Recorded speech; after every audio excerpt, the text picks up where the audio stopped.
When I bought that rotting building on the city's south end, I never imagined it would be the place that shattered me. It was a purely logical acquisition, cheap, undesirable property with the potential to be converted into high-rise condos in a few years. My company had purchased worse buildings before, but there was something uniquely hollow about this one. People called it the Gray Stack, and honestly, it lived up to its name. Dim hallways, leaky ceilings, rusted stair rails. It was the kind of place I once called home. The kind of place I'd vowed never to end up in again. But fate has a strange way of pulling you back to where you started, not to punish you, but to remind you. I wasn't born into wealth. I clawed my way up from food stamps, school lunches I pretended to enjoy, and nights I lay awake listening to my mother cry through thin walls. When I was 15, I delivered newspapers and flipped burgers just to keep the lights on. At 19, I failed my first business selling refurbished phones. At 23, I created a logistics algorithm that saved small businesses thousands in delivery fees. It caught fire. Within 5 years, I'd turned it into a multi-million-dollar company. By the time I was 34, I was a billionaire. Tech, real estate, equity deals, I had it all. But I never forgot what it meant to owe money. Or worse, owe and be invisible. That's what made me visit the Gray Stack in person that day. Joel, my property manager, had a list of overdue tenants. 6 people, all months behind. Want me to send final notices? He asked, thumbing through papers. No, I said. Let me talk to them. Joel squinted. You? In person? Boss, with all due respect, you don't need to do that. I zipped my coat. I need to remember where I came from. So there I was, walking up 3 flights of uneven stairs, dodging water leaks, holding a clipboard not because I needed to, but because I didn't want to walk in with just a Rolex and presents. I needed to look human. Unit 4B was on the corner. Peeling green paint around the doorframe. The rent had been overdue for 4 months. Joel said he hadn't seen the tenant in weeks. I knocked softly. No answer. I knocked again. Then the door creaked open just a few inches. A whisper of movement. Hello. I called. I'm from building management. Just here to check in. I waited. Silence. Curiosity got the best of me. I nudged the door open and stepped inside. What I saw didn't match anything on the clipboard. There, in the corner of the one-room apartment, sat a girl. Maybe 12, no older. Her shoulders were hunched, her hands moving in mechanical rhythm over an old-fashioned sewing machine. The sound of the pedal thumping against the floor echoed in the silence.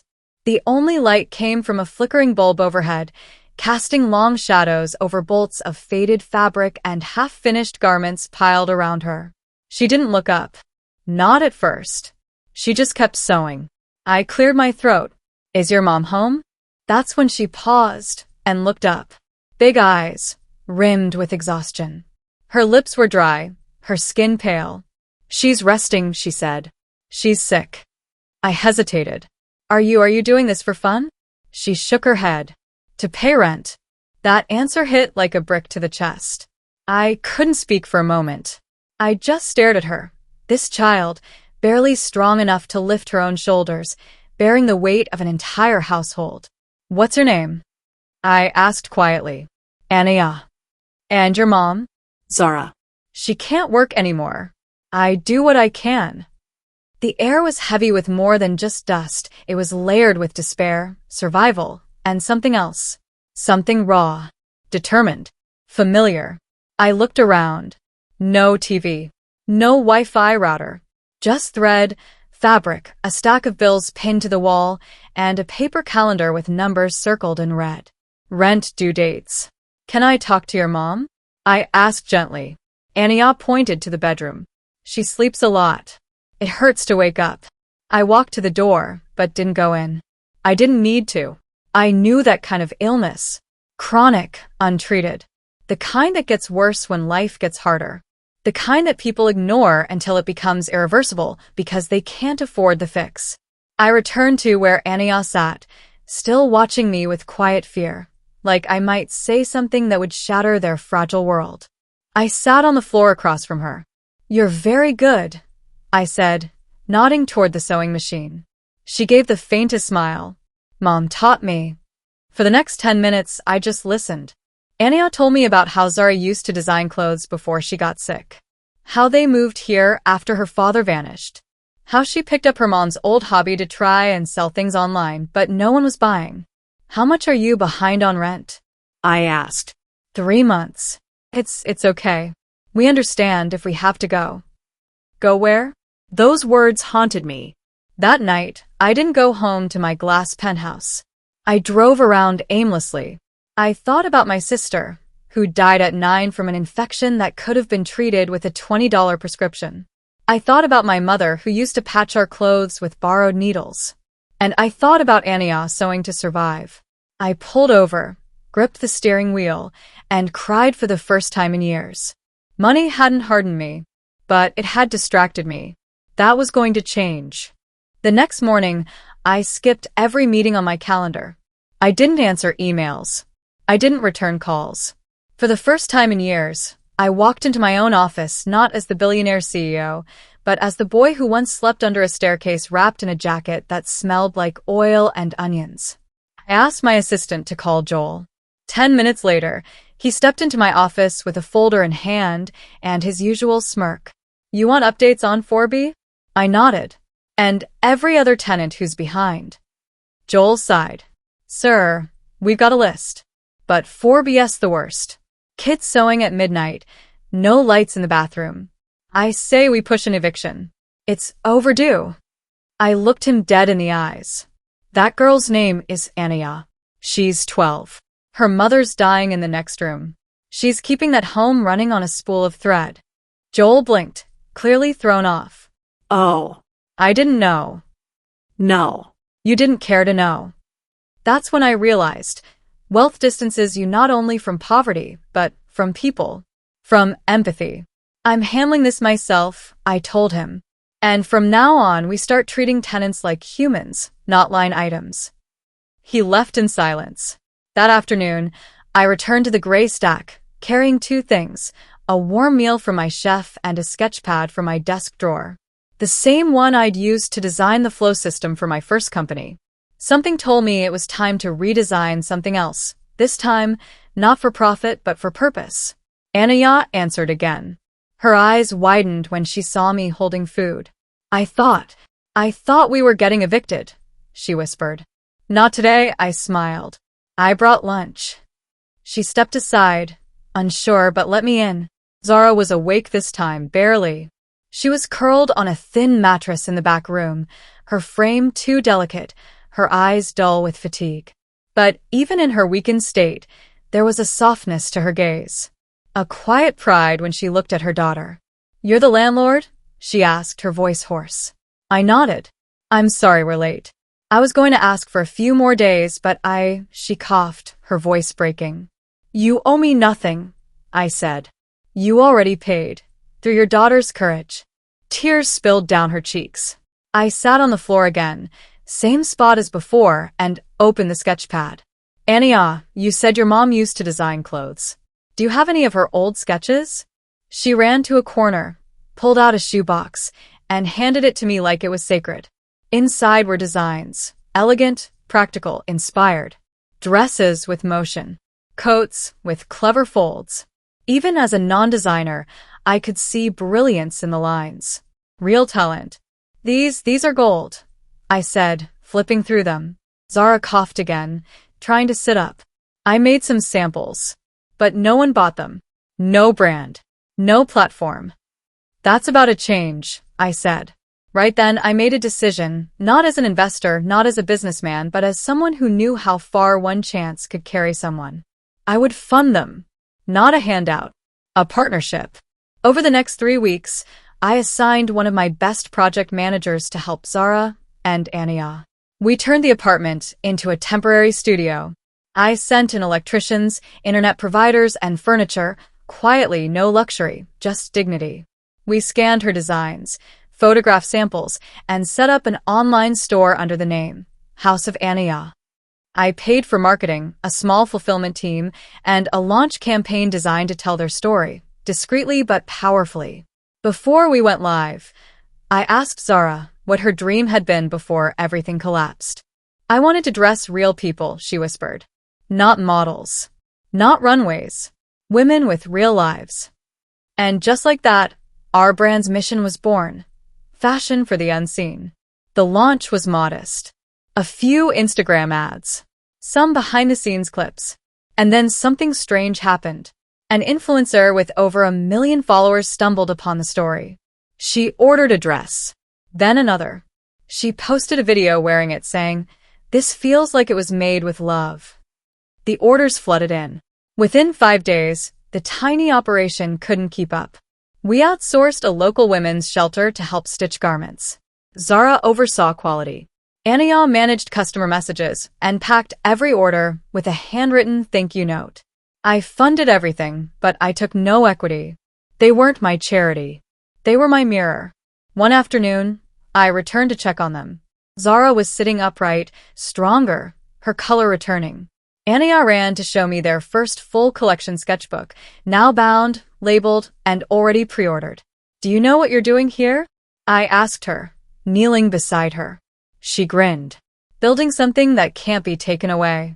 That line stayed with me for days. Because she was right. At a board meeting, one of my investors noticed I'd written off a large donation under R&D. "What's this?" he asked. I smiled. "An investment in the future. One that actually matters." He frowned. "It won't make you richer." "No," I said, "but it'll make me remember why I wanted to be rich in the first place." Sometimes the best return on investment isn't financial. Sometimes it's watching a girl who had nothing create something the world can't ignore.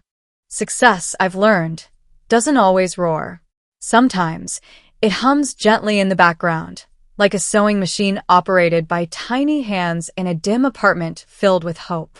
6 months after our first launch, House of Anaiya had crossed $300,000 in revenue. What began as a borrowed dream was now a movement. Customers from around the world sent in photos wearing Zara's designs. Mothers, teachers, nurses, even cancer survivors. Each woman had her own story, and somehow, each felt seen in Zara's threadwork. But what moved me the most wasn't the sales. It was watching Anaiya change. She wasn't the tired girl hunched over a sewing machine anymore. She had grown into a confident, articulate young woman who understood inventory flow, social media trends, customer empathy, and the emotional weight a package could carry. She didn't just write thank you notes anymore. She led meetings. Zara, too, had transformed. Her illness had stabilized under proper treatment. With consistent medication and reduced stress, she regained her strength and her voice. She started mentoring women from shelters who worked as seamstresses for the brand. What had been a bedroom studio was now a small downtown workshop filled with laughter, fabric, and the sound of second chances. Every now and then, I dropped by, not as a benefactor, but as a friend. They never asked me for more. And I never imposed. Until the day the storm came. It was a Thursday. Rain poured like grief outside my office windows, matching the mood of the phone call I received. Anaiya was sobbing. "They took it, they froze our accounts. Some old debt from years ago. Mom didn't even know about it. We can't ship anything." I got in my car and drove to their workshop faster than I should have. When I arrived, the electricity was still on, but the energy was gone. The seamstresses sat with their hands in their laps. Fabric lay untouched. Zara sat with her back to me, staring at the court notice. "It was from my ex-husband," she whispered, not turning around. "He used my name to take out a loan before he disappeared. I thought it was gone. I didn't know they could come after me." The debt wasn't massive, but the court had frozen their assets until it was settled. Weeks, maybe months, of delays. For a young business relying on cash flow, it was a death sentence. "We'll fight it," I said. "My lawyers." "No," she cut in gently. "No more favors, please. We'll figure it out." That's when I realized something incredible. Zara had pride again. Not the kind rooted in fear, but dignity. And Anaiya, though scared, stood beside her mother like a partner, not a dependent. Still, I couldn't walk away. That night, I reached out to a friend in media and offered a proposal. What if I bring you a story that'll light up your ratings, your socials, your ad revenue, and I won't take a cent? He leaned in. 2 days later, the story aired on national television. They called it The Needle That Rewrote Destiny. It showed a young girl's hands, stitching late into the night. A mother surviving despite chronic illness. A local brand employing marginalized women and making international waves, all threatened by one man's ghost debt. The internet exploded. Customers rallied. Celebrities tweeted. And within 48 hours, donations poured in. Enough to cover the debt 10 times over. Zara refused most of it and instead redirected funds to a foundation she created called Sewn Strong, aimed at helping women escape financial abuse. Anaiya cried when the first check arrived. Not because of the money, but because of what it symbolized. The world had finally heard her mother's voice. But perhaps the most unexpected moment came a week later. I walked into their new office, yes, office, not workshop. They'd just signed a lease in a co-working space downtown, complete with exposed brick walls and skylights. I had no idea they'd expanded. Zara welcomed me with tea. Anaiya grinned from behind a laptop. Then she said something I'll never forget. "Mr. Grant, we want to offer you something." I raised an eyebrow. "We're allocating 10% equity of House of Anaiya to a founder's guardian trust," she said, sliding a folder toward me. "Not because you gave us money, but because you gave us time when nobody else did." I opened the folder and saw my name written in delicate calligraphy. "I can't accept this," I said, genuinely overwhelmed. Zara smiled. "Then think of it as a reminder that even millionaires need to be reminded why they started. They didn't just build a business. They built legacy. And they gave me something I hadn't felt in decades. Purpose. Back at my company, things had changed too. I'd started implementing shadow weeks, where high-ranking execs had to work in entry-level roles for 5 days straight. It changed perspectives. Fast. We launched a grant program for young creators who had no formal training, but showed promise. The first grant went to a girl in rural Texas designing handbags out of recycled denim. The second went to a boy in Manila stitching recycled plastics into durable backpacks. Zara and Anaiya sat on the selection board. Funny how the ones society nearly forgot ended up shaping its future. One evening, I sat in my quiet home, scrolling through House of Anaiya's Instagram. They had just hit 1 million followers. The most recent post showed Zara standing in front of a workshop in Ghana they were partnering with. Anaiya captioned it, "From one sewing machine to 1,000 stories stitched. Thank you for believing in us, especially when we were just surviving." I stared at the screen for a long time, and for once, I didn't feel like a millionaire. I felt rich. Truly, deeply rich. Life has a strange way of sewing moments together, threads of failure and triumph, pain and peace, hardship and healing. I once believed that wealth was built in silence behind boardroom doors, on the strength of strategy and sleepless nights. But Zara and Anaiya taught me that true wealth blooms in places people forget to look, in a rented room, over humming machines, and inside the quiet resilience of the unseen.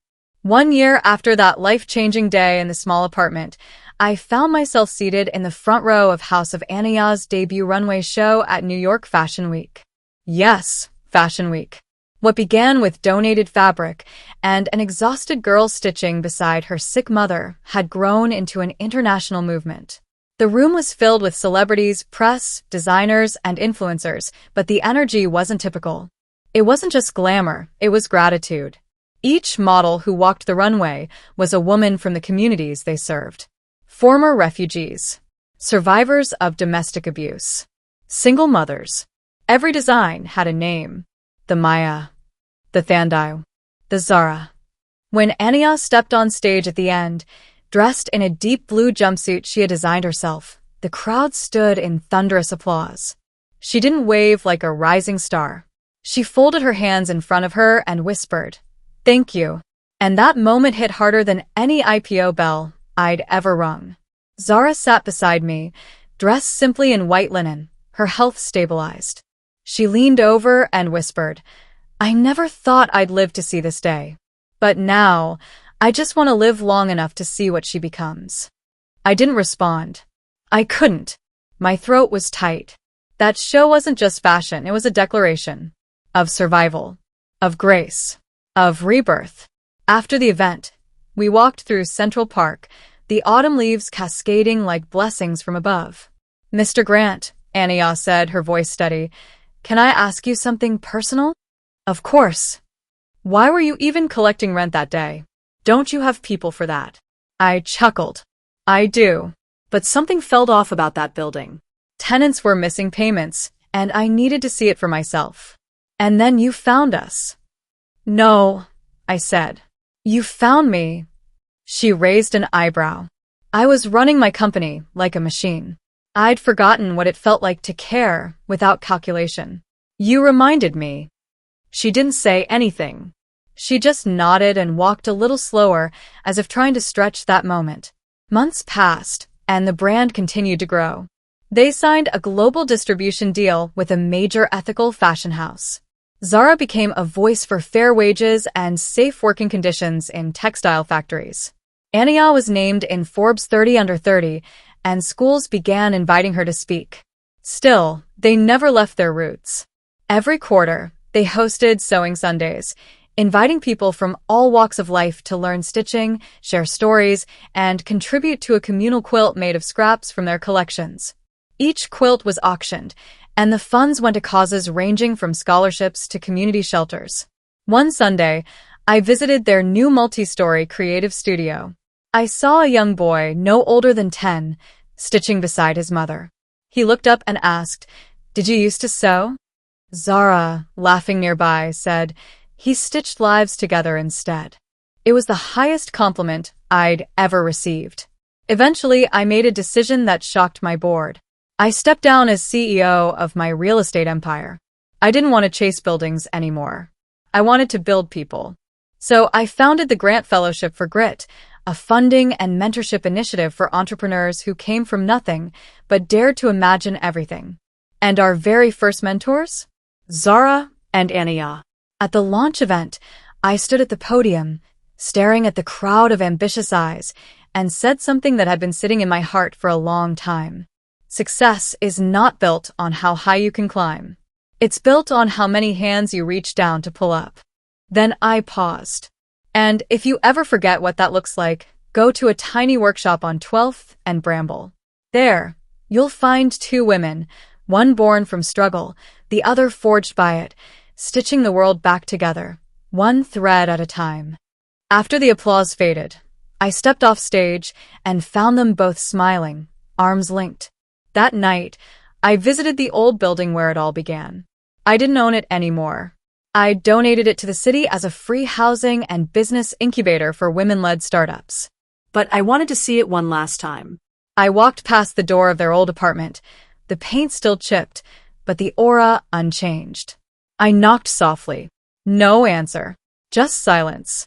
And yet, somehow, I could still hear the machine, the steady rhythm of a dream being sown. Epilogue. Sometimes, the richest people aren't the ones who buy private jets or sit atop skyscrapers. Sometimes, they're found in small rooms, with blistered hands, sewing a better future for those they love. And sometimes, the greatest investment isn't made with capital, but with compassion. My name is David Grant. I used to be a millionaire who built towers. Now I build hope. And it all began the day I walked in to collect unpaid rent and met an exhausted girl at a sewing machine.